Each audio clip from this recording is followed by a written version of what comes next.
are here. It is so funny. Right when I was putting it was like I was trying to see if we could stream this to Facebook too. And it was like, your Facebook ain't connected. I was like, okay, well, we just about you. We just on YouTube tonight. We're on YouTube. Here we are. We're here. So who knows we'll be here live, right? Who knows we'll actually come. This is our first time doing this. Mm-hmm. Hopefully one whole human will come to the scene and join us live. I hope so. I put it in the group chat for the women in my family. We have a mastermind group. Well, some of the women in my family have a mastermind group. And I put it in the group chat about 30 minutes ago to let them know, hey, y'all, if you're not busy, even if you are, let it play in the background. Let it play in the background. I invited a couple of friends via text, and I did send it out in the newsletter. So, and I also put it on Instagram. So y'all know how to find us. They know how to find us. And this is our first time. We'll be back again each week. So yes, I too did all the things. I don't think I put it in any private group chat. But that's totally fine because it's going to live on our YouTube channels and people can come back and they can check us out and they can watch it later and all the things. Right. So welcome to Black HERstory. And you're right. We got to have our own theme music. We're going to come up with it. Yeah. We are giving ourselves grace. What did you say right before we came on that astrologically the time right now? This is a little bit of a wacky week astrologically. Neptune is doing a lot of stuff and Neptune and Pluto is doing a lot. Some really interesting stuff. So Neptune is the imagination dreamer, but it's also the great dissolver. So it can kind of cause things to, hey, and then where did it go? So right. Good so people have been feeling like their technology, because I think Mercury is doing something interesting with it. So if you're feeling like that. So well, welcome. Well, so Keisean, do you want to we have some fun stuff to talk to you guys tonight about. And we have a whole topic and all the things, but because this is our first night, I feel like we should at least say who, people who may not know you. I feel like that's a good idea.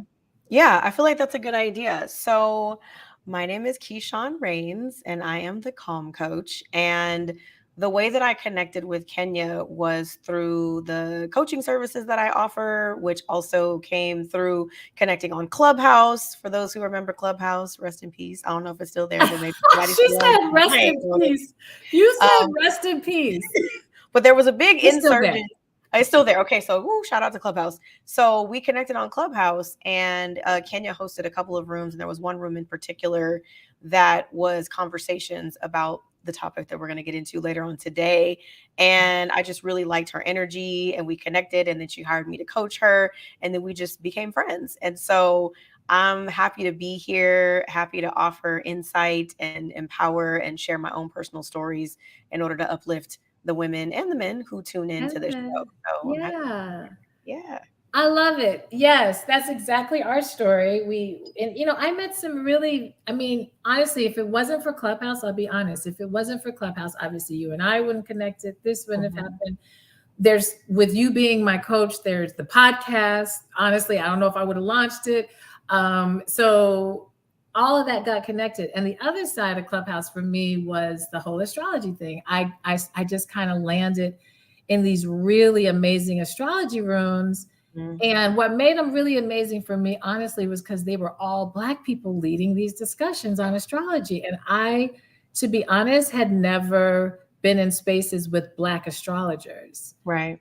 And so being able to relate that to our historical stuff, that just really, I was like, this is powerful. So Clubhouse actually, and I will occasionally go to some of the recorded astrology rooms that I really like, and I'll play them back, but I don't go anything lifetime at this point. Not so much. Yeah. So. I think I got a notification today via email that somebody was doing a Clubhouse, and I was like, is this an old email? But no, it's just a trip how active we were on that platform during quarantine. It was one of the ways that folks stayed connected. And I think, like you said, it served as a space, in most cases, a safe space for people to share their ideas, their insights, talk about their businesses, share resources. And there's a couple of people that I connected with through that particular platform that I'm still connected to today. So it definitely it served its purpose as far as that goes. But No, Clubhouse was, it was like the truth. And then it's interesting how it shifted. I know for me, I just didn't have time to be sitting online. I didn't understand ever how, and I still don't really understand how people can really commit to that level of hours. Yeah. Hours and hours in the spaces like that. That for me was like, okay, this is a lot. Yeah. And it was impeding. In some ways, I would kind of same thing with any social media platform. To be honest, I have to be really intentional about how much time that I'm spending on any given platform, specifically the ones where I'm not necessarily a creator, but more of a consumer. Right. If I notice I'm doing a lot of scrolling and I look up, I'm like, oh, it's been 45 minutes, girl. You know what I mean? Versus when you're on there doing a live, that's different. If you're on there responding to comments or giving feedback, that's different. But recognizing how we have so many things that we can do to distract ourselves, to engage in, to entertain ourselves. And when we don't pay attention to how much time that takes up, then we can feel it in other ways when we feel like we're forgetting things, or, we're not checking off things that we want to do on our to-do list and things like that. So I understand. I don't see how people can stay on there for 12 hours. And especially with the world opening, once the world started really opening up, it's like, okay, guys. And so then me, the counselor, now I'm evaluating people. I'm like, wait a minute, there's a deeper issue here that you are needing, so I'm like, okay, Kenya, this is not that deep. Right. You need to. So a bit of so those of you who don't know me, Keisean kind of said how we met. I long story short, I do a lot of things. And you can, if you are looking at this on the channel, you already kind of know that. But the space that I'm really living in right now, and really living pretty hard, and I'm really loving it, is just doing healing spaces. Like really, whether that be in retreat form, that be in coaching, that be with using astrology, even with music at this point. I do have a music situation that I'm trying to decide, do I, what is the situation, Kenya, with this music? But I do have a bit of, that's still in my pocket. And so, but really, if I'm going to do music, it's in the healing spaces at this point. That's really what I'm willing to do. That's where my energy feels like it's supposed to be. And so that's where that's kind of more or less who I am. And we'll talk a little bit later, and we'll always kind of bring this up, different things that may be going on that we can offer to the community. But we really wanted this space to be less, to just have flow to it. And there's a reason we're calling it HERstories, because I do think that there are stories still, particularly of our kind of age demographic, which is 40 plus, 40. For those who don't know, 45 plus. Did they still call that middle age? Wait, so I read an article this week that was in the New York Times that was about the millennials' midlife crisis experience, or the potential midlife crisis for the millennials. And when they said, midlife is like, mid 40s, I was like, am I in my midlife? When did I get here? Yeah. So I guess no, it is midlife. No. Middle aged then? Is that yes? Yes, you are. You didn't know. Girl, I'm older than Keisean. So yeah, girl. I'm gonna just put it. Yes. Yes. I was like, don't I still get to be? You know how I knew that I was getting older? And I actually saw a comedian talking about this, and I was like, okay, so apparently it's not just me. Was, filling out something online, an online form. And I think it was when I was filling out my, it was for my automobile insurance, like renewing my auto insurance. And, where you have to put in like your age, like bracket of like, that's what it's really. Or when you put in your birth date, and you have to scroll back several times until you see your like, oh my God, I'm scrolling. I was like, okay, so Listen, you wait till you turn 50. I just turned 50. It is so funny because I know my brain has not really registered all of this. Okay, so y'all, I love Usher. I'm just letting everybody know I really enjoy Usher. And I enjoy Usher mainly because as a performer. But most artists, particularly me as a musician, if I love you, I have seen you live. Like I, Okay. I don't do this whole, well, one day. No. Let's go buy the tickets. Let's go. So yes, I saw Whitney when she was alive, Michael Jackson a few times, Prince several times, seen Janet, seen Beyonce, all the major, Diana, Ross, all of those people. I'm about that life. I have not seen Sting. That's an issue because I actually really love Sting. Okay. And then there's Usher, right? So Usher is doing a residency in Vegas. Right. Yes. So why is Kenya like, I'm on Ticketmaster, call my girlfriend, girl, can you go? You want to go? And I'm like, okay, I'm 50, like doing, is this, I felt, you remember when you're like 20, 21? Mm-hmm. So it's in the mind though. And so we want to tell our stories to kind of let people know that, no, when you turn this age, it's not like, all of a sudden I'm preparing for retirement. Like it's like just getting started. Yeah. Well, because like you said, now you can get on Ticketmaster and book the flight and book the concert. Whereas in your 20s, you're like, so how many more hours do I need to work at my part-time job so I can afford to buy? Is there somebody else? Now it's like, oh, I'm going. It's just a matter of scheduling. Now, I will say now, Usher don't now. Okay, so Usher's tickets. You have to be 50 or you to go to this show. Yes, you're not going to his show at 23. No, ma'am. Right, no, unless you're going to his show at 33. I don't know, depending on how you're flowing, because those tickets are not cheap. Yeah, was like the Beyonce tickets. Oh, there was a whole, you had to enter to try to win the lottery just to be able to buy the tickets.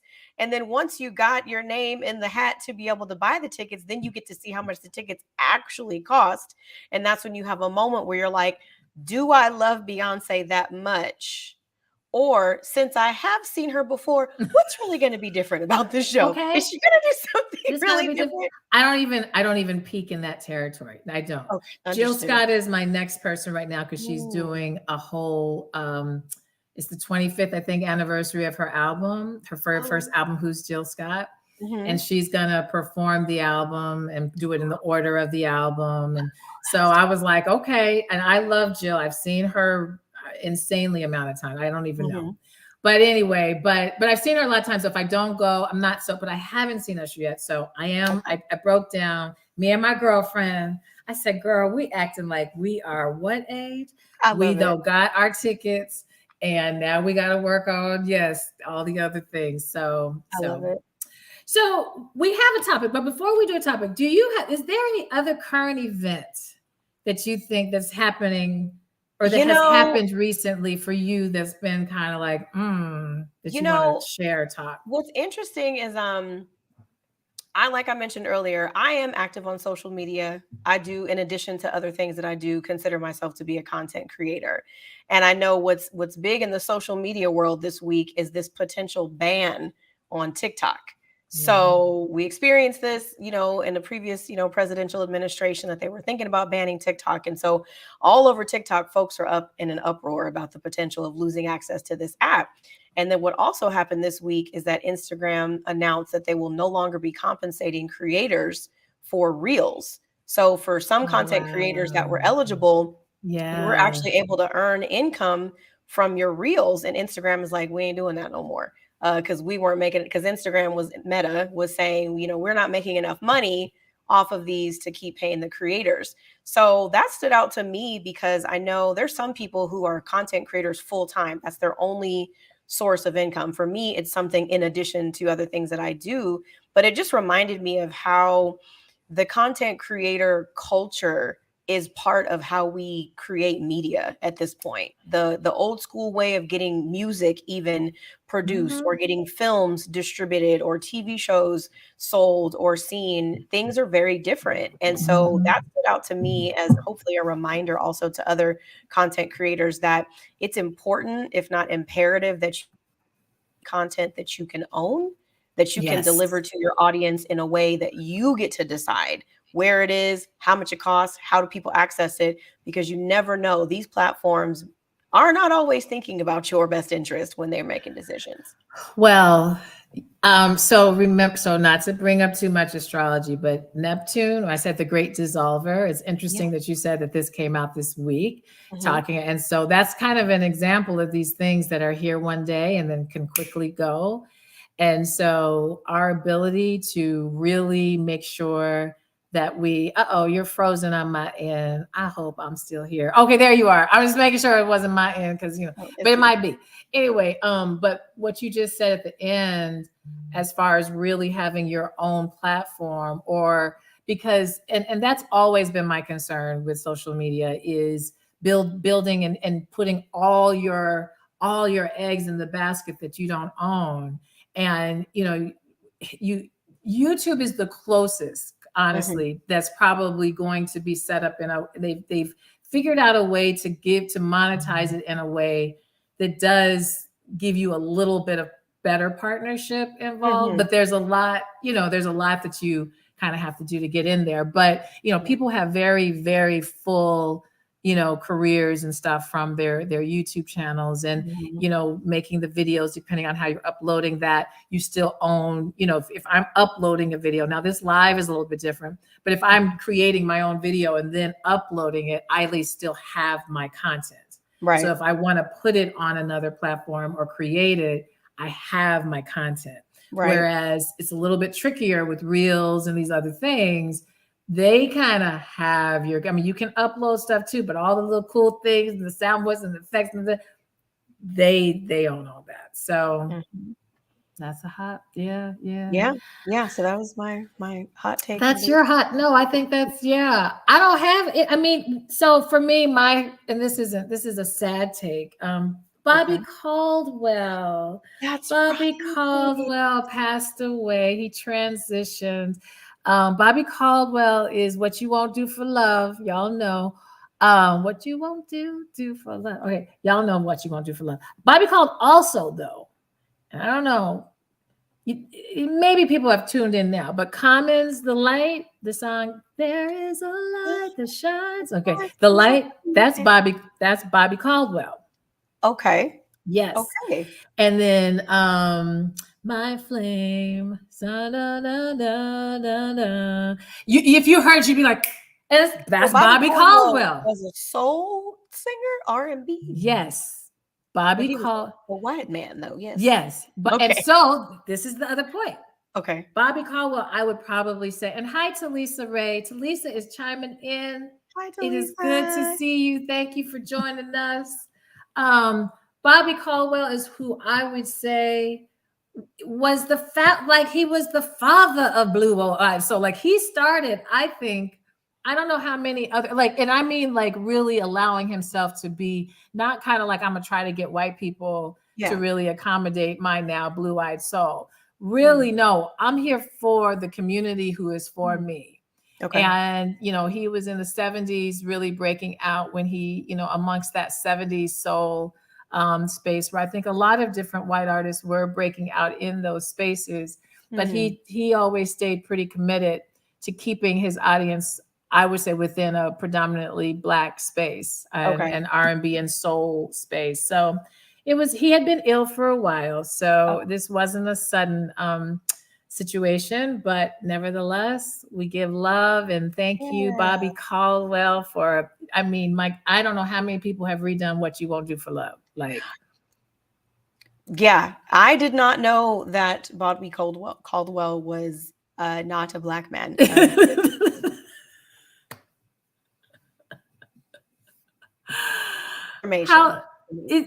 How long? I'm sorry, cut out a little. How long? When did you realize he was? Oh, until 24 hours ago. I'd never seen a picture or anything. I knew the music, but I'd seen somebody post about it on social, and I was like, "Oh, yes, okay, right." Yes. Learn something new every day. And very much a white guy. Not trying to make it look no, he's just I am a white man. Here I am. I'm a white man, and these are my songs. And that's why you gotta love Bobby Caldwell, because that was his energy. That was his energy. Like so all right. So our topic for the night, what we want to dig into for the next little bit. I'm going to put it up here so that you guys know what it is we are going to talk about tonight. So in the scroll, do we fear rest? Do we fear rest? Now, I have some thoughts of how even I got to the point of this. Keisean mentioned how we met on Clubhouse talking about this idea of, well, we didn't, I don't think you said what I didn't really say it. I was keeping it later. Yes. We were in a room about, where was it, a room about rest? I think it was a room. It was the room about rest, but you had a title for it. Kenya's very clever with the title. Like you worked into rest some type of way. I can't remember the title, but it was a room about rest. The topic was about rest. And I remember just from that conversation, even hearing what other women had to offer, hearing what you shared. That was one of the first conversations that I had heard like publicly outside of just, girlfriends and, family or whatever, talking about how we, whether consciously or unconsciously, just avoid it. Yes. And that's why, that's why I kind of wanted to switch the topic, because I feel like right now, and I'm glad that this is happening, that people are way more having conversations. Like that was my first time too, being really on Clubhouse, having the space to really talk about rest. I wrote a song about rest over a decade ago. So the song that I haven't officially released that song of rest, but that's a reiteration of a song of rest that I did release back in 2010. And so I was pretty early trying to talk about rest, and it, people are like, oh yeah, we should take a nap. It wasn't really clicking, and so now I do think that it's finally like, oh, you mean I shouldn't always be doing something all the time? Yeah. And so, so I think we're finally talking about it, and it's starting to, especially if you are in the wellness space, especially if you are in spaces where you are talking about mental health, or even if I'm going to say, if you're doing more work amongst Black women right now, I think it is becoming more of the word. But there feels like there's a but to me. And so the but I put was, do we fear rest? So what are your thoughts about this? When I think about the conversation starting to circle around, whether it was in Clubhouse rooms or amongst, friends and family, I think if we think back to the pandemic, and it was just a couple of years ago, and we think about those first, 6 to 8 months where we were stuck in our homes, our kids were out of school, we weren't going to work, and we were trying to work from home for the very first time. And we started to recognize how much our work schedule was really impacting our daily lives. Even though we weren't every day, we might not be getting up and taking the kids to school, but we were still required to be on a Zoom or on a computer or actively working constantly. When we think about the folks who work in healthcare, how, we're banging pots together and ringing bells when they came home every day, and started hearing conversation about this topic of burnout or compassion fatigue, and starting to understand, wait a minute, how were we keeping this pace all this time of 12, 18-hour days at work, raising kids, at home, with partners, single, whatever you got going on? How are we keeping that pace without everybody just experiencing burnout and everybody just kind of crashing? So for some of us, the very first time we experienced any sort of rest was during quarantine. It was the very first time. Well, we're like, oh, I can close this computer. And I can still, and not worry about loss or about, something, or even the idea, hopefully, then not even being judged, because we're all kind of in the same boat. We're all in the same boat. Exactly. So if I'm logging off of my meeting at 12 and I still have my PJs on, no one's going to judge me, because there's a million other people out here doing the same thing. Right. So then once we started to transition out of quarantine, or what I call like COVID season 1, and we moved into COVID season 2, in 2021, and some people started returning to work, or the kids went back to school. So some people noticed that they almost instantly went back into these toxic levels of productivity and these toxic levels of work, and rest just fell by the wayside. It just went back to something that you only do on vacation, or you only do on weekends, or you only do every once in a while. So when we think about the question of the topic of, do we fear rest? I think that what happens, we fear what will happen if we do rest. Exactly. That's it right there. Yeah. What will happen if we do fear rest? And that's kind of why I wanted to bring the topic up, because I don't think this is a conscious, if you ask somebody, a choice, of course I want to rest. Of course. Why would I fear? Of course. And it's like, but you have to understand what rest will then cause or create. And this is the part that I think, particularly as Black women, and maybe we can share some of our own,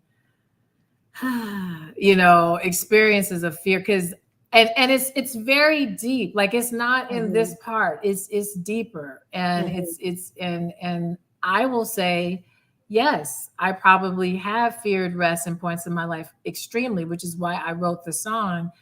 I was fearing rest in the way of, if I rest, then my truth was going to have to come up. Meaning I was running, doing everything else but what I really should have been doing for Kenya.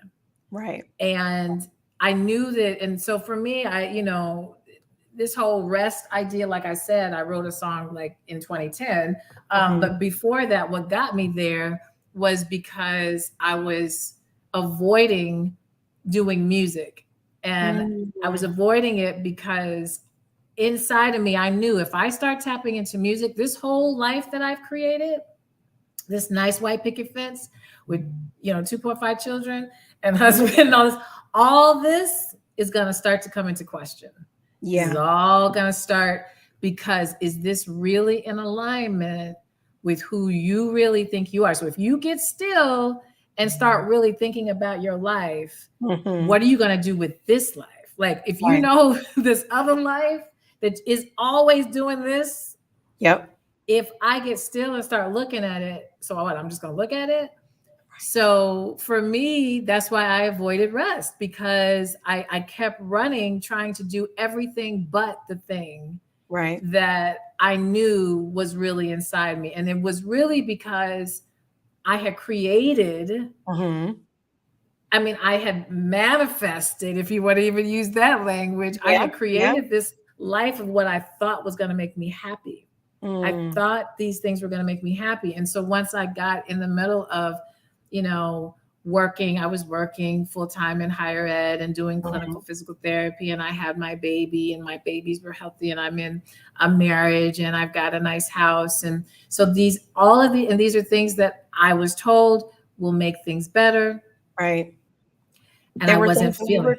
There were things that we were taught to aspire to, So for me, I think, I know that I avoided rest because I treated rest like an arrival point, like a goal, like a finish line. Like, so once I finish, once I do all these things, then I will rest. Like when I worked in corporate America, you get your 2 weeks of vacation every year. So every other 50 weeks of the entire year, it's like, oh no, you got just working toward them 2 weeks, just working toward them 2 weeks. I'm just going to keep going.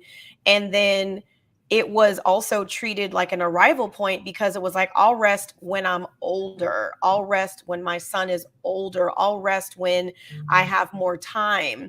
This idea that somehow I was just going to magically end up with more time. And when I got that time, I was going to have time to rest. That I don't know where that came from, other than just being programmed, and also watching the other, the people who raised us, watching our mothers, our fathers, our caretakers, our communities, and seeing like, I don't know nobody I know out here taking naps. I don't know no grown-ups who's like, oh girl, I'm about to take a nap. That was what we did in kindergarten and school. That's what little kids did. They rested. But part of being an adult, I thought part of being an adult was forfeiting rest.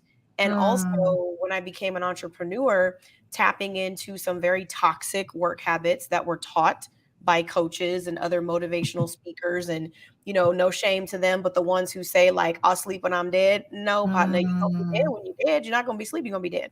But this idea of like team no sleep, that's a true hustler. That's how you become an entrepreneur. That's how you get to that next level. So I totally bought into that when I left corporate America and decided to build something of my own. That's what I was going to say is but then we had this weird time period, the team hustle, the team, no sleep culture. Like, let's, get up, get up and, what was it? Grand grind. Oh, get up and grind. So instead of grand rising, grand grinding, Yes.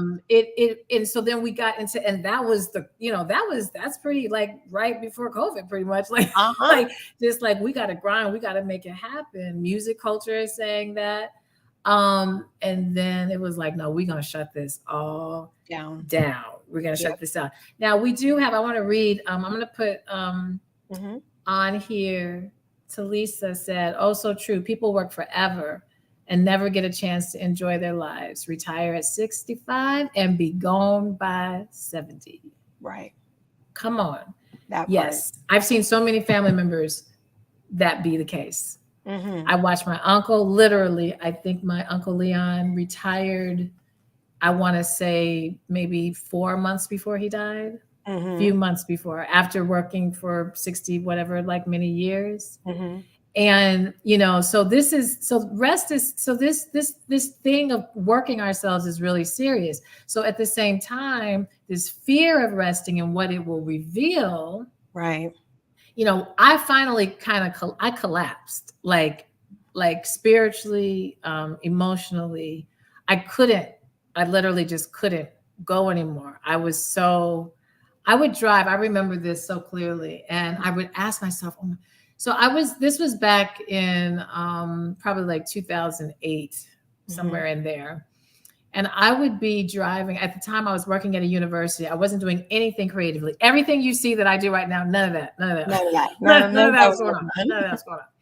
And I knew, and at that time I was also having a lot of issues with my marriage, feeling really, really, nothing disrespectful to my former husband, but feeling very, this isn't me.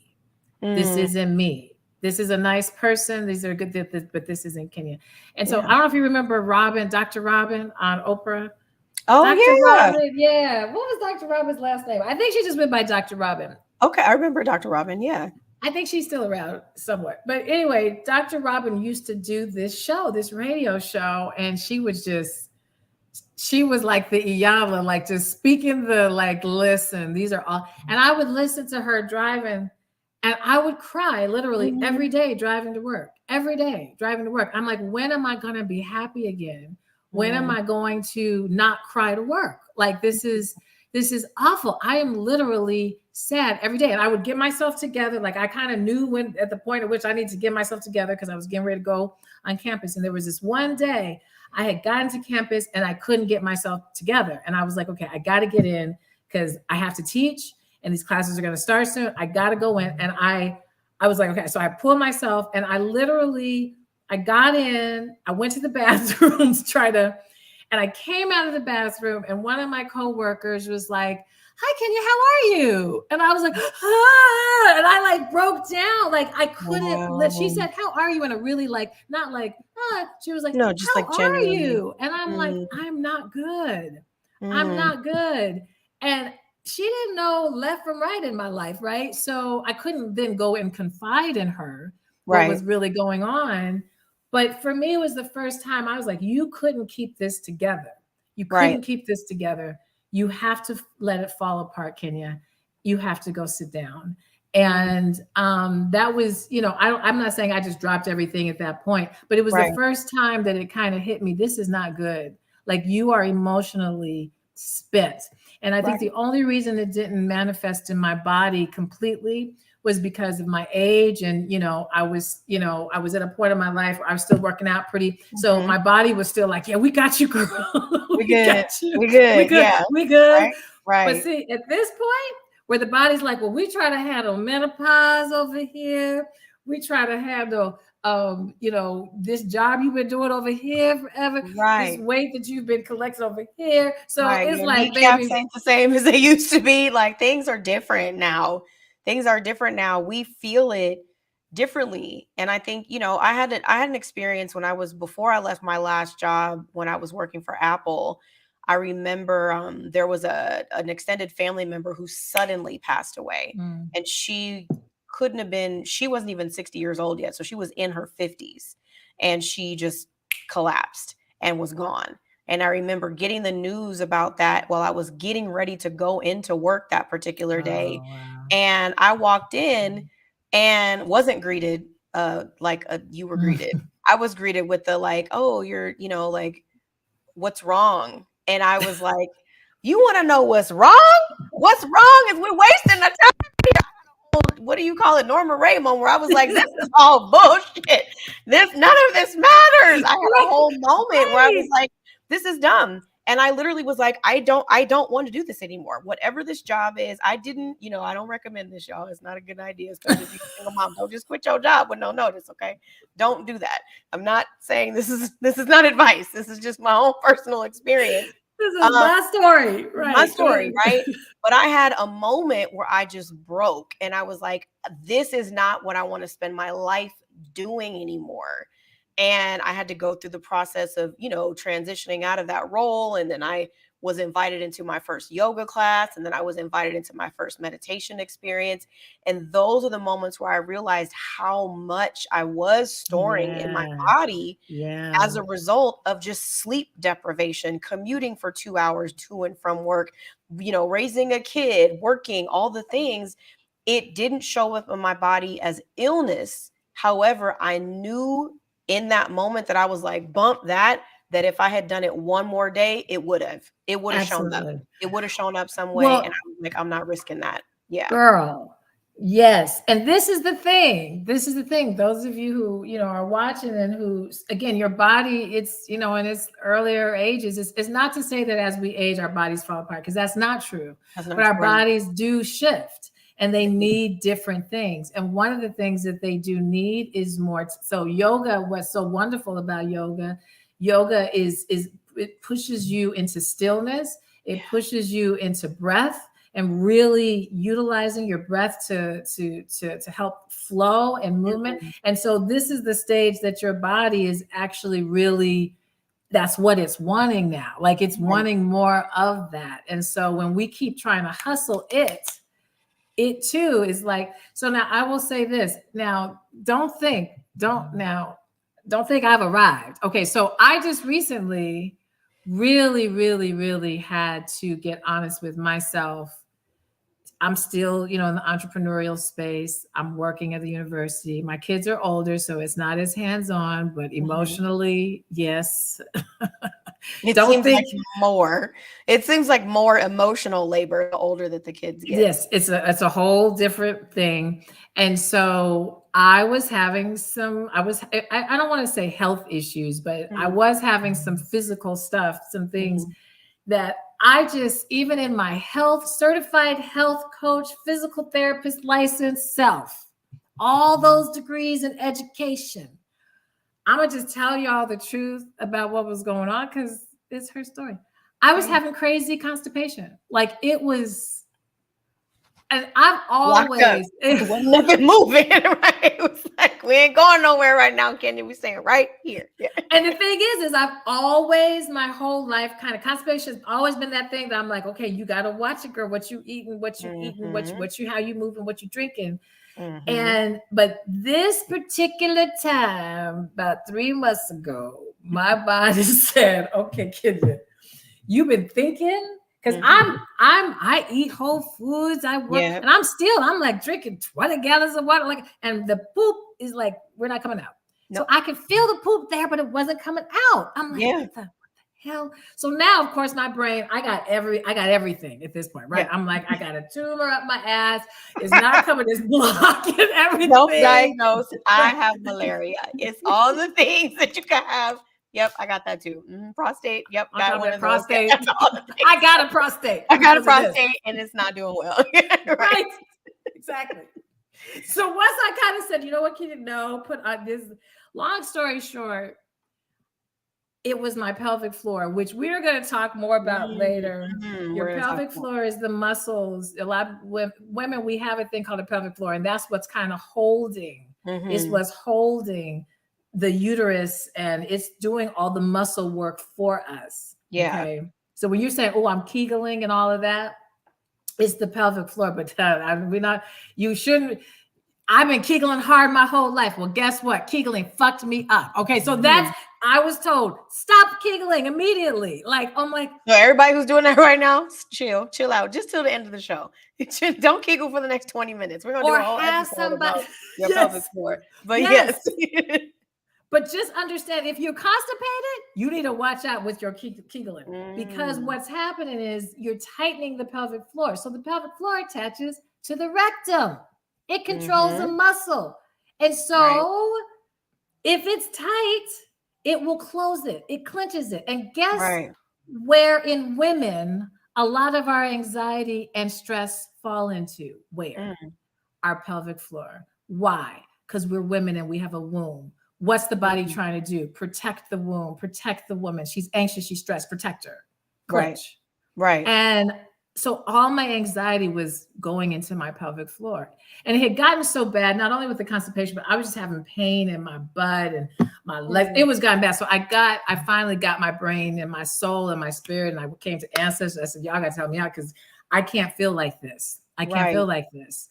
And when I finally started seeing the pelvic floor physical therapist, who I promise will bring her in this space, because she has completely changed my life.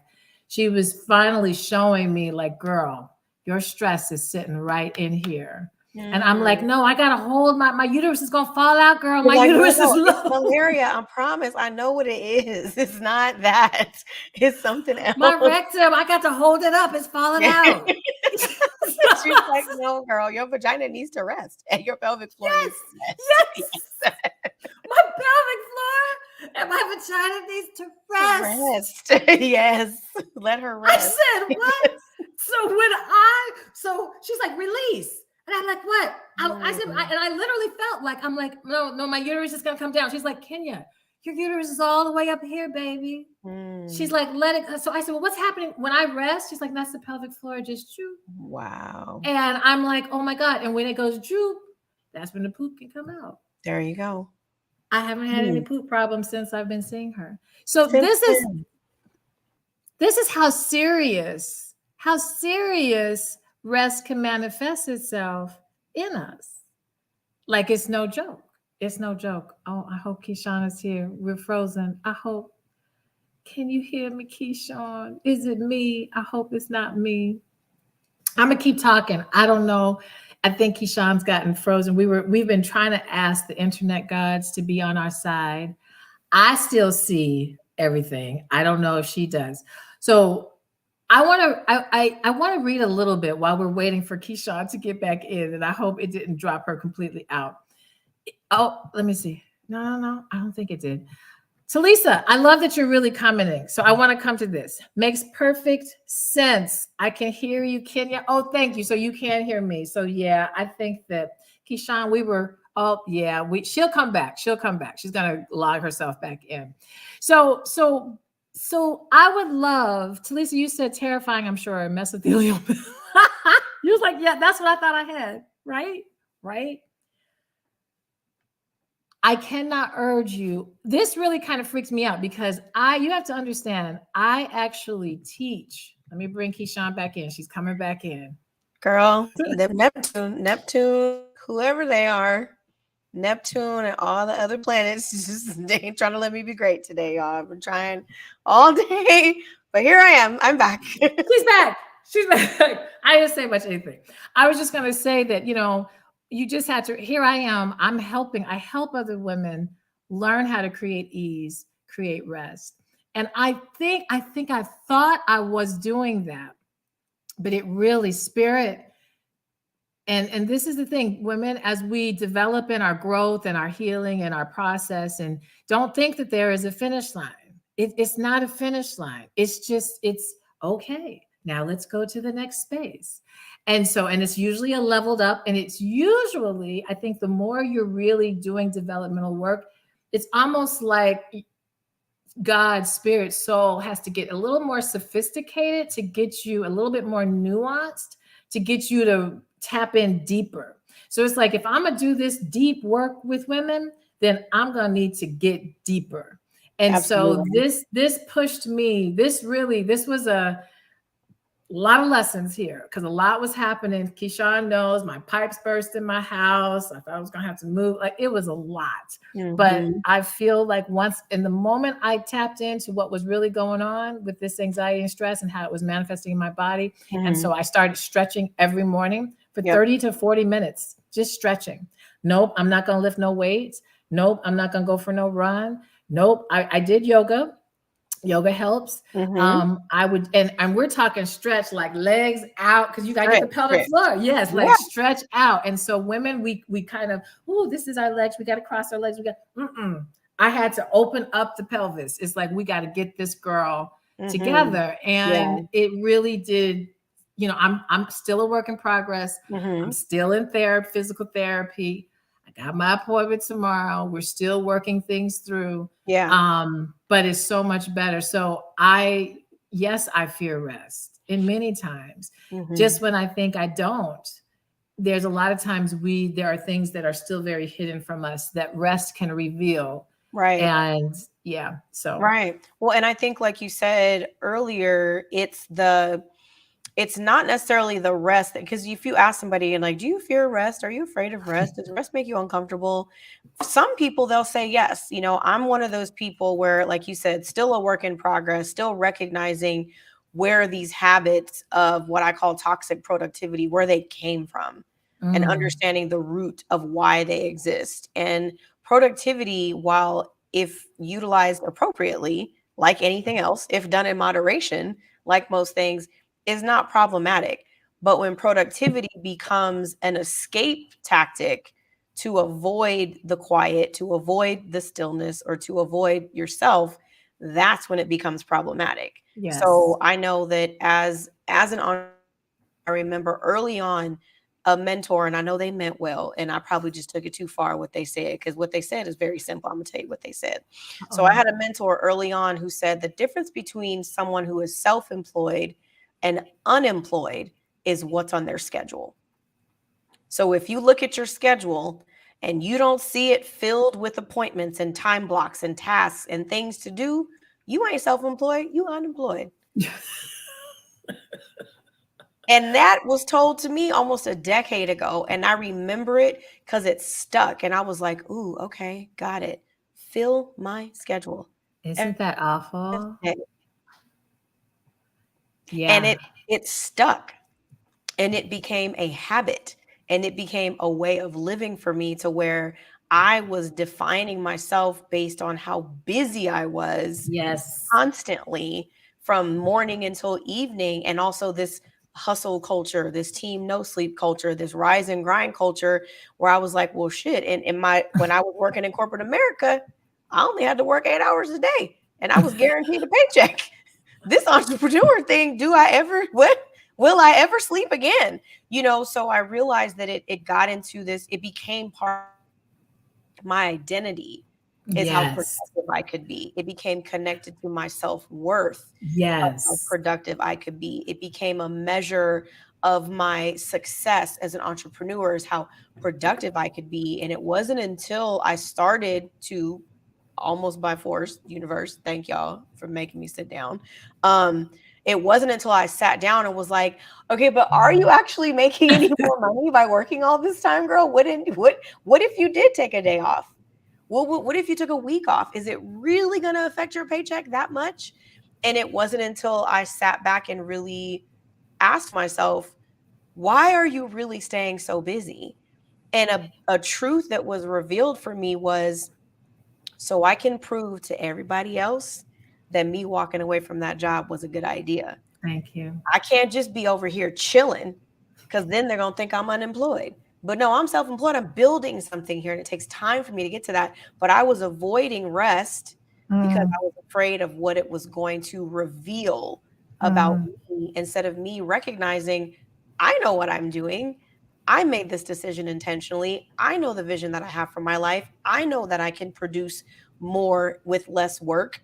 I know how I'm set up. I know how organized I am. I know I'm a taskmaster. I don't need to work 60 hours a week for anybody ever again. So it took getting to that place of seeing like, oh, I'm doing this because I'm trying to prove something. Bump that. I'm going to be the one who's like, girl, do you ever work? Right. And say, in fact, right. In fact, and so okay. So Talisa has a very good question. So Talisa, I'm gonna put this up. What do you recommend to ensure you're getting the right kind of rest, girl? So my thoughts about this.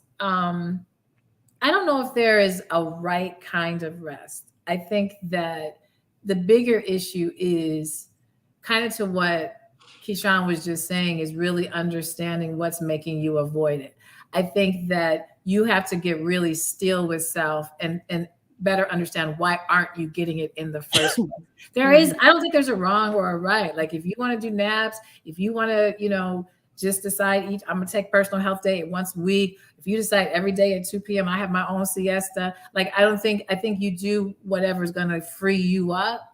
I think the bigger thing is to allow yourself to experience rest in different ways so that you can decide for yourself really what did allow you to feel more ease.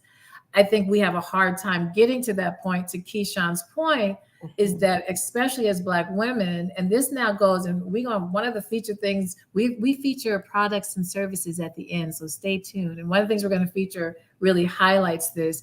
But this slave mentality of work, we have to, ladies, we have to dig deep on this, okay? This is not just a phenomenon that happened with hustle culture. Right. This is something we were brought into this country to work beyond means, to death, literally.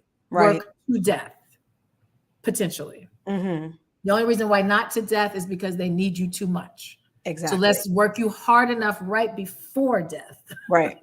And then give you 2 weeks off and then tell you to come back and work for 50 weeks straight with no breaks. Right.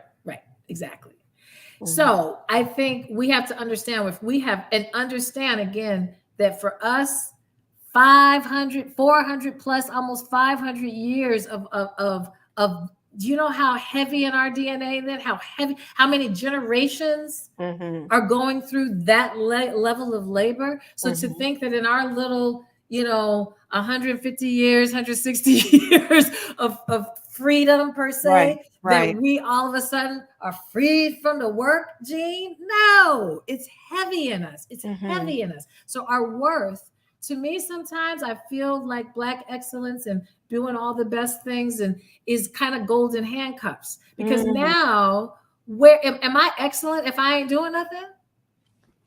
Ma'am.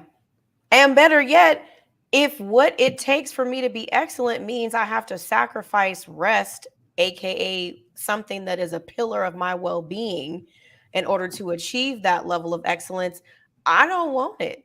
Is it actually worth all that? Because this idea that people think, and this is something I think is a common misconception, is that people often think that the higher up the ladder of success, material success that you go, that the more time freedom you have. And that is a Liz's eye. That is a fallacy. Ain't no parts of that true. Because the higher up the level that you go, the more responsibility you have, the more expectations that are placed on you, the more places you have to be and people that you got to deal with. It's not like you don't work yourself out of a job as much as people think you do, because the stakes are higher, the higher up that you go. And so if you already are going in, like you said, Kenya, with an inherited genetic need to work based on what was placed on the shoulders of our ancestors, you think the higher up you go, you're going to have more time? No.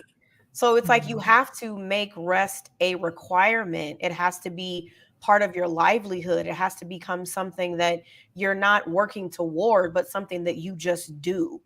You just do it. Like you get up every morning, you brush your teeth. You eat, hopefully every day, unless you went Paltrow and you just drink bone broth. But I saw your reel.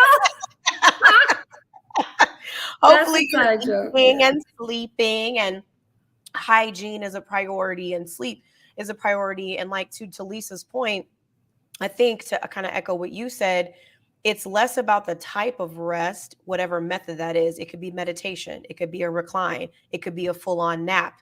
It could be a gentle walk. It could be stretching. It's measuring how the rest affects you. Yes. That's how I measure it. Is like, oh, okay, that felt good. You know what I mean? Or sometimes when I sit and meditate, I don't necessarily feel rested. I might feel more clear and more focused. Yeah. But Yeah. sometimes when I go for a walk, I might feel energized, not necessarily rested. So it's kind of like you mentioned, exploring a couple of different types of rest and asking yourself, how do I feel about that particular experience? How did that impact me? And then you Yes. start to come up with your own recipes for rest. Yes. Yes, absolutely. And I think, kind of one more thing, and, we said we were trying to stick to an hour. We can go a little over an hour, but I think the other thing for Black women, okay, so I think this is really important. So two things, when you were talking about climbing the ladder and you're doing more work, understand we don't have the same privilege within our institutional spaces to have. So you may see the high white patriarchal space chilling and not really having to do much stuff. You may see that, right? But what you represent what we represent in so many institutions, I don't know if that's so commonplace to have that same kind of energy, or that's afforded to us the same way. And I don't know if that's so much because of our way that we also process work. And so we feel like, okay, I'm in this really high place. I really got to prove myself. I really got to make sure I'm here earlier than everybody else, because now everybody's looking at me because I'm at the higher place. I don't know, it becomes a weird catch-22. Yeah. But the other thing about what kind of rest, I will say this is, just to kind of wrap up this point of that, what kind rest should also, though, afford to you joy. Yeah. And afford to you a space where you're beginning to reimagine. You're having enough accumulation of rest that you're actually tapping in to true self. You're tapping into your dreams. You're tapping into your creativity. You're tapping. And so don't think of it as abstractly as I'm kind of saying. Think of this. If I can really chill, how sometimes you'll just be thinking about things and daydream and like this, that is now a seed that could potentially help show. Whereas if you're working, you may not necessarily have time to reflect and imagine and see these other things. So rest also to me should be, and this is going to bring us to one of our things that I'm going to show, I love the way this author said this in this book that I want to highlight tonight, is it should be a portal. It should be a portal to us, to our divinity, to our spirituality, to our ability to imagine and to see ourselves in spaces, in the truth of ourselves and our true passions, and not, yes, there's a time to rest, to just sleep, of course, but also to dream and to experience kind of this euphoria that we have coined as that's just, girl, like, get real. You need to be realistic. You need to be practical. No, we don't. Why do we keep thinking we have to be so fucking practical all the time? We don't. We don't. And yes, there is a time for that. There are seasons and there's a lot of spaces. Yes, we do have to be realistic. Absolutely. But we also have to dream. We also have to dream. We have to, we have to get comfortable in that space so that we understand that our worth isn't tied to what we do, that our worth is in fact in our dreams, in our being, in our things. So it's essential. I think also it's important for us to recognize, and you touched on it, and before we share this resource, which will go into a lot more detail about this concept, that because we are Black women and because it is in our genes based on our ancestors' experiences, we do have to work a little bit harder to be able to make rest a priority, because we're fighting against genetic code.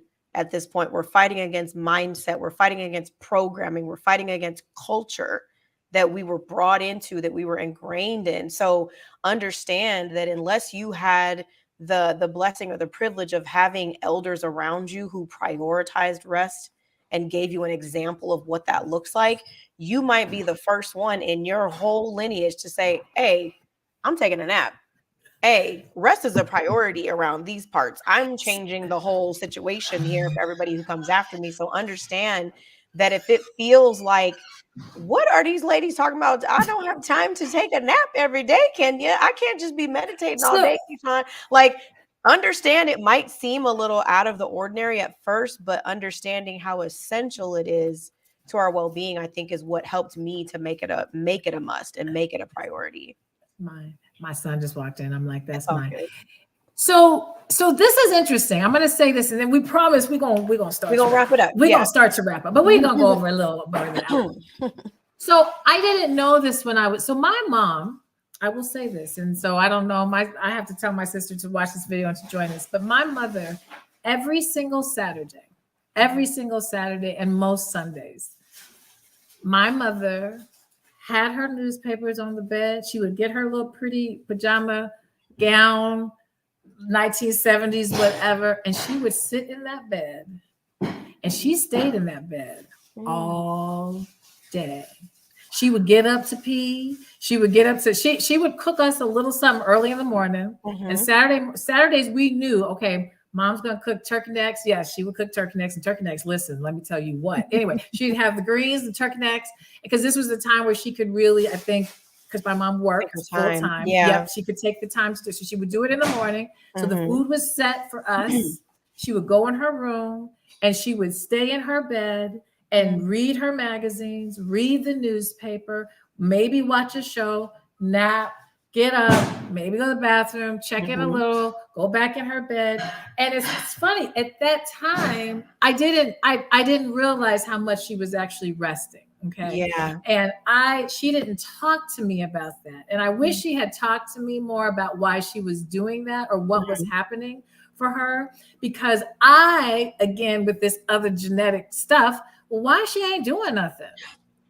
Why ain't she doing that? Why can't we go? I want to go over such and such's house. I want to go why is she just going to stay in the bed all day? Yep. Now, and then my grandmother, when I think really carefully, I'm like, my grandmother, she wouldn't necessarily was the bed when I was around, because I wasn't raised fully around my grandmother, but when I was around her, she too she'd sit on the porch and just rest and just read her Bible and just be at ease. I did not watch my grandmother doing a whole bunch of work. Now, granted, my grandmother, because of the age difference, my mother and father were a little bit older when I was born. So my grandmother, she was in her, by the time I remember her probably in her 70s, early 80s. That was so she was already in a space of I'm gonna take my time. Like, I'm chilling. I'm gonna chill. Okay. Yeah. But I think it's also important for us to tell our children, tell our daughters why I'm resting and why I want you to rest too. So those of you who have daughters, I don't have daughters.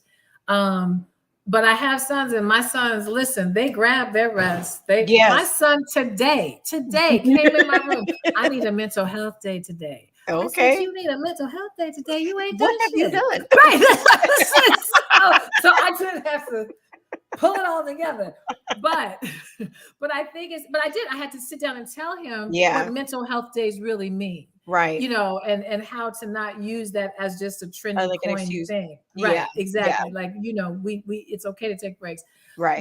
But for particularly our daughters, for us to say and have conversations to them around that, and not just make it a spa day, not just make it okay, we got to go on a trip to such and such but really literally in our home, we are going to practice rest. This is why I recognize this. What do you think about this? And I think we as Black women, we have to start talking. My mom is from a generation where they're not going to talk about but so much, because that is the part of the culture of their generation. And I can't force her to necessarily, she shares what she, I think, feels as able as she's able to. But I think we have a different space where we can share our stories, so that, which is hence Black HERstory, so that maybe if my mom can't give it to me, I can go in spaces and hear more stories of Black women. And, maybe not just in the Hollywood spaces, the everyday spaces. In the everyday spaces as well. Yeah. I think helping each other to recognize that rest is not a luxury, that it is your birthright. You have the right to rest just based on your existence on this planet. That's it. You don't need any special permission. You don't need any special privilege. Rest is part of it's a birthright. And it's I think, and I mentioned this a couple of times because I want really people to understand that when you rob yourself of rest, you compromise your well-being. Period. Yeah. Period. Period. Whether it happens immediately or happens down the line, when you compromise rest, you compromise your well-being. So if you are telling yourself, oh no, I don't have time, when your body feels tired, it's tired. When you're trying to stay up and watch that last episode of Harlem and your eyeballs are falling, or you're going to get coffee, or you're trying to get something to keep your body up. Remember, this is when you are sleepy, when you are tired, like you just said, the body is way smarter than you. Don't sleep. It's it has to sleep, but don't sleep on how smart your body is. Yeah, right. Actually go to sleep, but don't sleep. Yeah. Your body is way ahead of the game. That's right. It knows exactly what it needs for you. That's right. So we have to start listening to it. Yeah, so absolutely. So you talked about rest is well-being, and rest is also resistance. So each time we meet on Thursdays, we are going to feature something, something special that we just have found as being beneficial. And this was the thing that I wanted to share is this book, which is called Rest is Resistance. And so it's a manifesto, and it's by Trisha Hersey, who is the founder of the NAP ministry. And so if you're on the social media streets and you're in Black Women Wellness, you have probably come across the NAP ministry, and NAP, like sleep, nap ministry. And she has created this whole kind of movement. And with this book, she's really pushing us not only to rest, but to understand that not only is rest our birthright, but it's also our form of resistance against these systems that have made us think that we have to work. Right. That in fact, I don't have to call you right back. In fact, I don't have to have my phone. I don't have to get on my laptop. I don't. And everybody's going to be fine. That level of resistance is actually also showing you how to treat me differently. That part. Yeah. It's a behavioral boundary is what it can be. It's letting people know, like you said, I am not on call 24/7. And this is not just for your, your business relationship or your employer relationship. This is within your familial relationships. This is within your friend groups. This is all the spaces where you show up. Making rest a priority and making it essential is also teaching people how to do it for themselves. Yeah. At first they may be like, dang, Keisean, will we answer her phone? No, it's on D&D. I'll get back to you when I'm available. And I will get back to you. And I'll get back to you because I will get back to you. It might be the next day, but it's like your urgency is not my emergency. So you have to wait. I am resting right now. Oh, look at you, Keisean. You got me. Your urgency ain't my emergency, girl. And we have to give more grace because all of us have done it. Why this person ain't called me back? Why they haven't texted me back yet? We all do it, right? Yeah. I'm learning, give people more grace. Yeah. Give them a minute. I'm kind of at this week kind of point, like 1 week. If it's business and stuff, like if it's friendship, I'm like, I'll give you a month, girl. I get it. Like shit, we got stuff to do. Right. So I got it. But when it's like business work stuff, I'm like, okay, I'm gonna give people if we have that level of space, of course, I'm gonna give you a week. And when I give it, I'm not gonna come back with attitude. I'm gonna just say, hey, I'm just checking in, just following up. Yep. Let me know if you need more time on this. Yep. But I think we have to also learn how to extend grace and offer that to our other fellow women. Don't get upset and pissy when people don't, when your girlfriend or when the colleague, that other Black female that you work with, we got to give each other the same graces that we want for ourselves so that we're teaching people how to treat us with rest, but we're also extending the permission slip for other women to rest. Absolutely. And this book does a really beautiful job with she's very redundant in this book intentionally. She's really, really pushing you to understand rest differently, to understand it as almost a social activism part that really gets you to understand that by you resting, you're in fact changing a system. Yeah. You're in fact doing social justice work by resting. Right. So yeah, it's setting an outstanding. example, like you said, also for the next generation of those who come behind us. You know, when you read the book, there's a section where she talks about her son coming Mm, into the world and what that experience was like for mhm. her, and talks about, you know, what children are indoctrinated into thinking about, how, you know, abandoning their bodies and not listening to their Mm, bodies and things like that. So it's a deep one, and it will disrupt some of your yes. thinking when it comes to how you approach rest, and it will probably bring up some of those fears and some of those resistances and worries that you have about rest, but that's all the more reason to read it and check it out. Yes. So yeah. Yes. And I'm doing a new coaching program right now called the Take Ease coaching program. And to Lisa's point of like what kind of rest, I'm with this group of women. It's a small group of Black women over 40, where we're working on how do you learn how to take ease? How Mm. do you actually, because this is all really good. We got some good conversation and we can, but then tomorrow comes and what the fuck? What am I doing? How am I, how am I going to Right. do this? Or how am I got to build this business though? Shit, I got to pay these bills. Right. How am I supposed to take ease? So this coaching program, I'm actually teaching the women, coaching them through taking ease and literally Mhm. saying like, this thing we're going to work on, we're spending 3 months on this thing. And it's like, what? It's like, yep. Yeah. Because I want you to do this with ease. I don't Yeah. want you to feel pressured. I don't want you to be all gold. Did I get an A? Do I get a star? I Mhm. want you to sit with self for this month. And then next month, we're going to sit with self in a different way. And then the Right. next month, we're going to sit with self another way before we even think about breakthroughs and goals and actions. And we're going to get there. Right. But we got to slow ourselves down. So I say all that to say, one, yes, the coaching program is technically still open. If that's something that's curious, we only have a couple more slots for it because I too need to take ease Right. in my I was gonna coaching. say, So I can't yeah. be coaching the world. We Right. make 7 people. That's it. Right. Anyway, but learning how to make ease a way of life, Mhm. not these spurts. I'm gonna Yeah. wait till my vacation. I'm gonna plan my PTO every Christmas only, Right. or I always have the same 2 weeks, 2 out of Right. 52.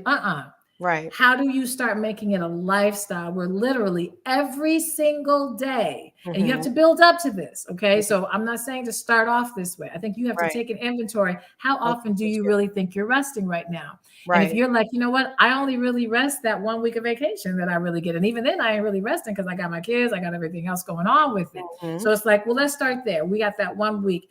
Can we build in an additional week somewhere? And maybe can we spread it out? Can we not make it at one time? Can we take a day here so that it's spread? But these kind of tactics of how to start where you are Mhm. with your rest, as opposed to reading a book or hearing us and deciding that tomorrow you got to cut your schedule complete. You may need to do that. You may Right. need to go cold turkey like that with your rest. But what you don't want to do is do the cold turkey rest and then get right back in the To rat your race again. toxic habits. Yeah. Mhm.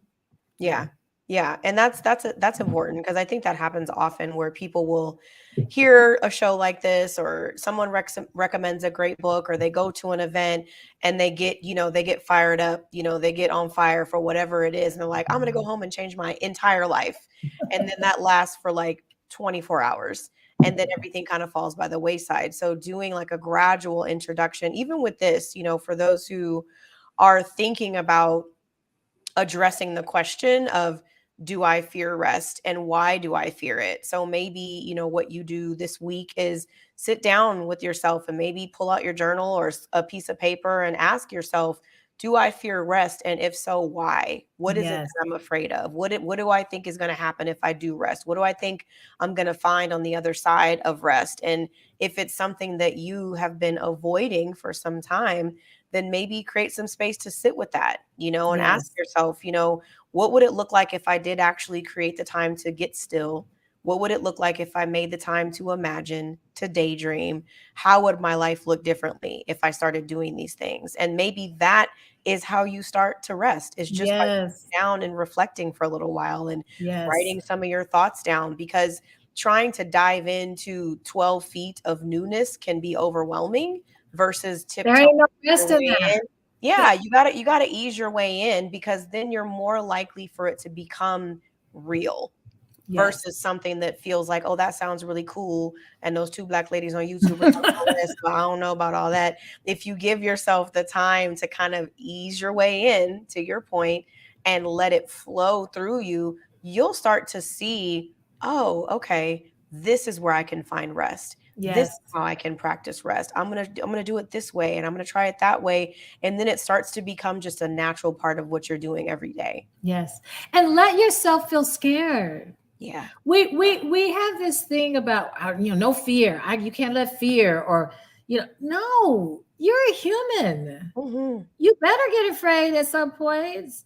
This is, if you can think about, I tell people, think about children for a minute. Mm-hmm. Children know how to take care of themselves. Okay. Mm-hmm. I'm upset. Why? I don't feel like doing it. I'm gonna fall out. I'm on a plane. I don't feel comfortable. I don't care. I don't care what these people think. Why? They get it out.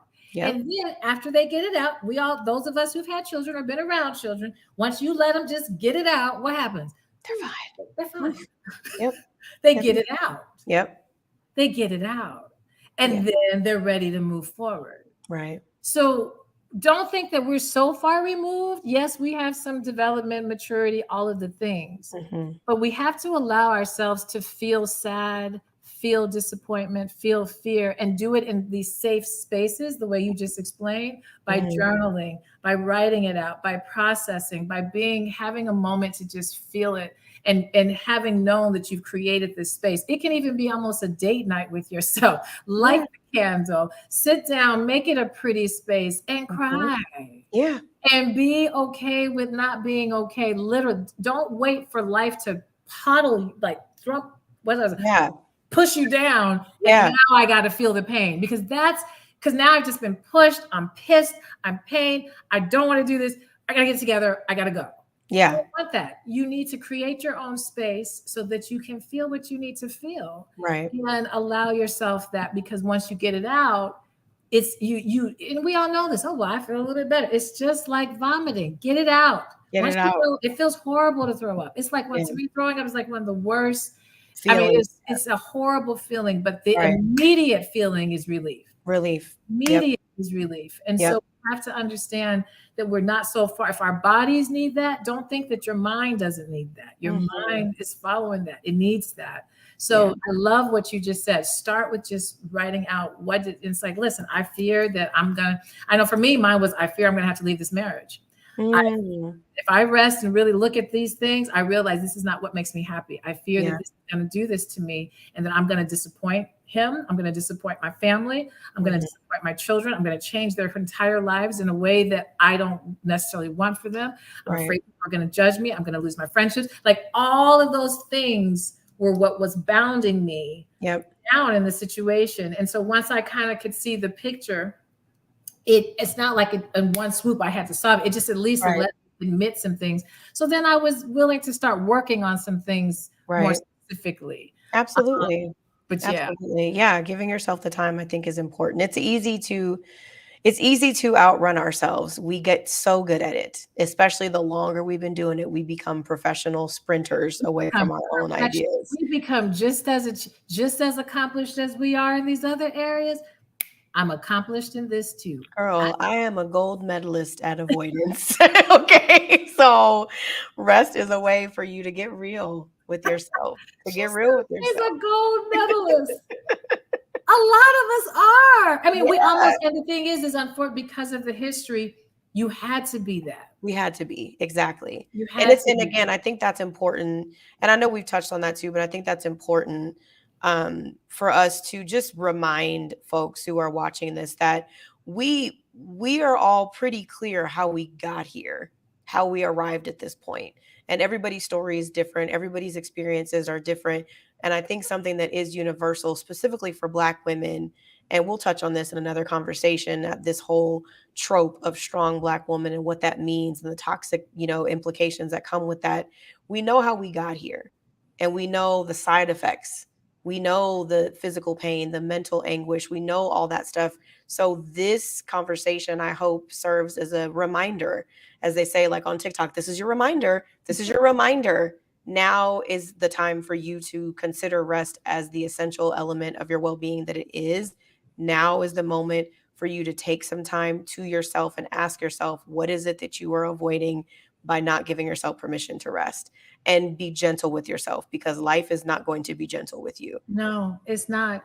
And when it does, thank you for that, Keisean. And that was a really strong PSA. Like, really seriously, let's be real with ourselves, ladies, because this is the thing. I am at the point now where I'm very clear that the way that as Black people, as a collective of Black people, the way that we are going to be able to move through the insanity that we are seeing is going to begin with our own first individual healing, so that there is collective healing. That's right. And individual healing doesn't mean doing healing in isolation. We have to stop thinking that I have to go figure this out all by myself. Right. You do not have to figure it out. You are going to need to spend time with self. Yeah. You're going to do some things independently, but community, having support, we have to learn how to ask for help and receive the help. Right.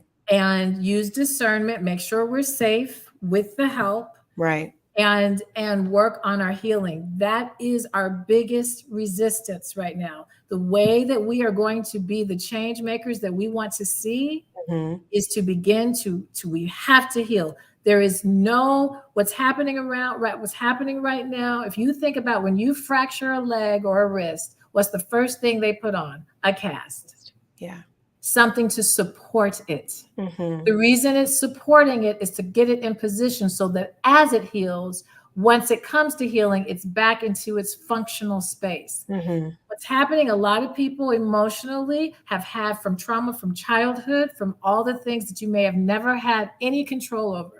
No control over. And so you learn to heal the best way that you could from that, but you didn't have the support you needed. And so now you've got you've got an emotional situation like this walking around. Yep. And so it's there. It kind of can work, but it's real limited. It's real limited.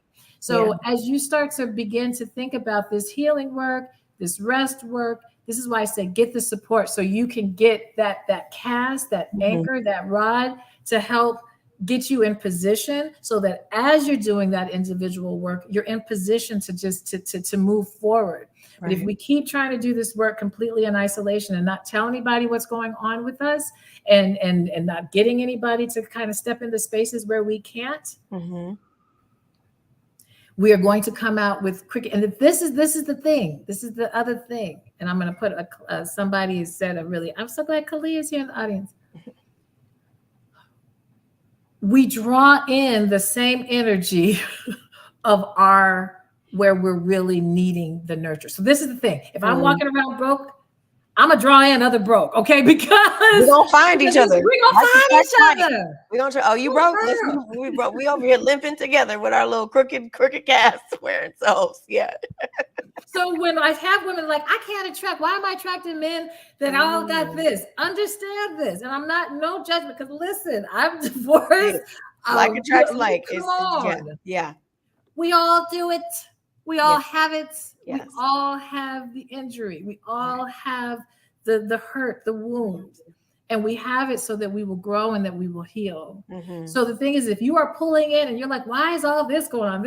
Understand that subconsciously, you're not going out trying to find the parent that abandoned you, but guess what? You're going to find the partner that may abandon you because this is the thing that you haven't sat with yet to nurture and to love up on and to get still on and to rest on. So it's serious. You know, we were laughing, but this is serious. Yeah. It's really serious.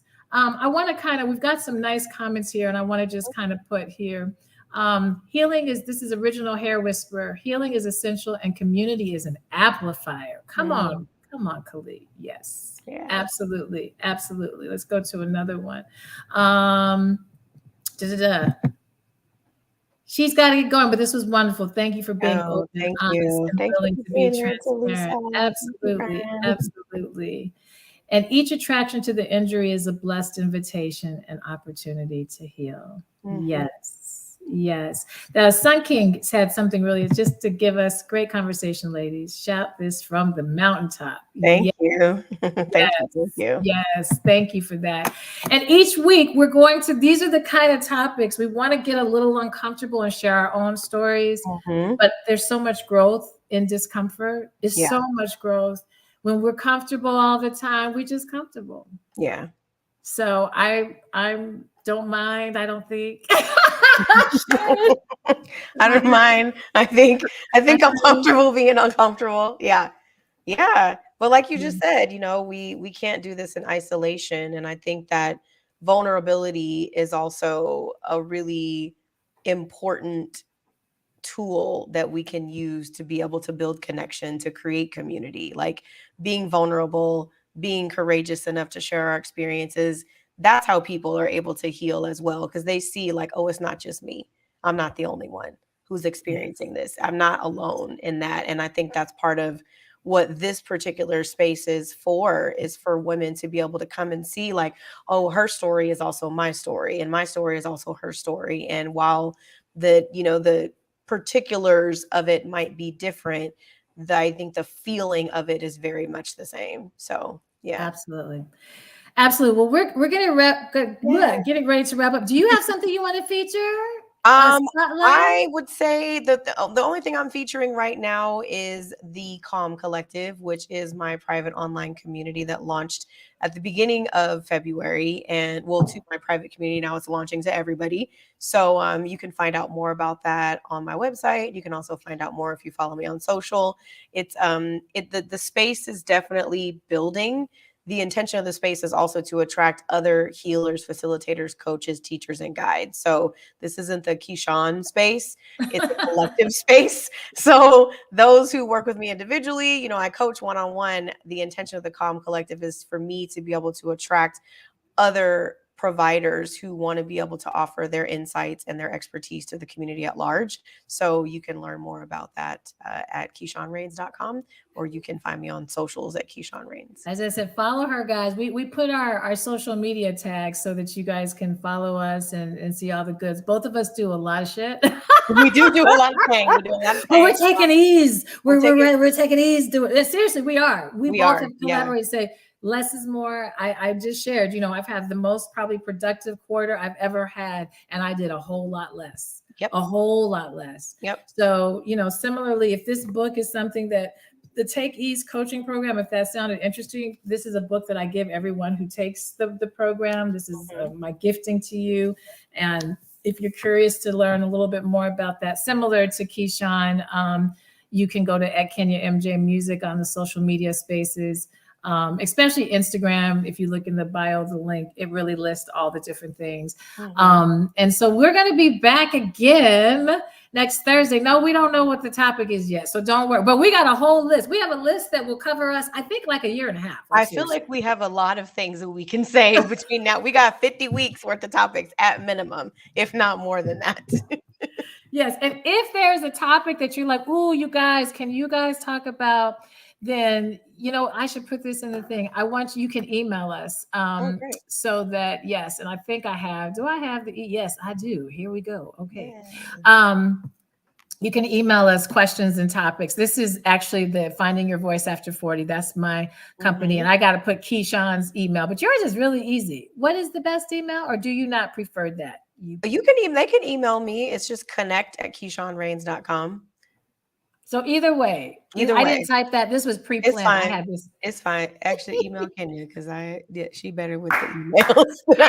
Like email Kenya.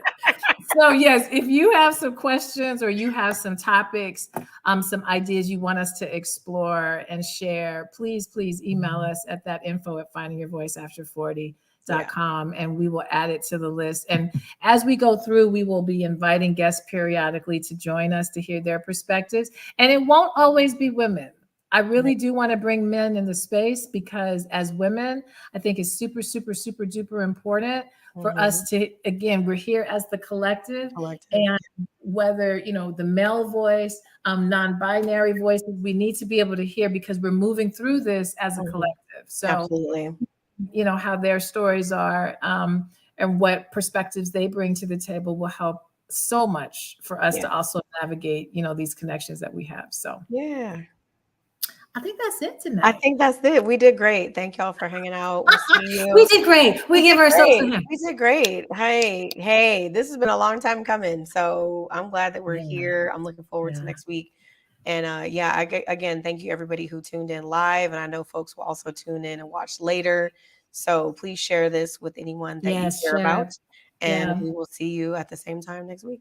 Yep, we'll be back next Thursday. What is the date? I don't know, but we'll be back then. Is that the 24th, 23rd? We're here every Thursday. We start at 8 p.m. Central. Yep. Yeah. We start 8 p.m. Central, 6 p.m. California Pacific time, and then 9 p.m. Eastern if you're on the East Coast. If you're international, oh Lord, I don't know. Look at the world clock. Measure it by Central Time. Measure it by Chicago time. Well, the other problem is America. Everybody else is stopping changing their time. Oh, so that's we're right. in this weird space right now. Yeah, this is so. Check your clock. Check your clock. Also, just make sure you subscribe and turn the notification thing on so you'll know. Oh my God, why aren't we saying that? What's wrong with us? It's okay. Oh my God. We're together. We support each other. I remind you. You email her. I'm gonna tell you to turn the notification on. Yes, subscribe and subscribe. Click the bell. Click the bell. How about that? Let's do that. So, y'all, we are really over 40. So here we are. Okay, we're trying to remember to take naps, y'all. We forgot to tell you to subscribe and click the notification bell. But that should have been the first thing we said. Anyway. All right, so I'm going to end the broadcast. Keisean, you stay there for a moment, but we'll see you guys next week. All right, you guys take care. Bye.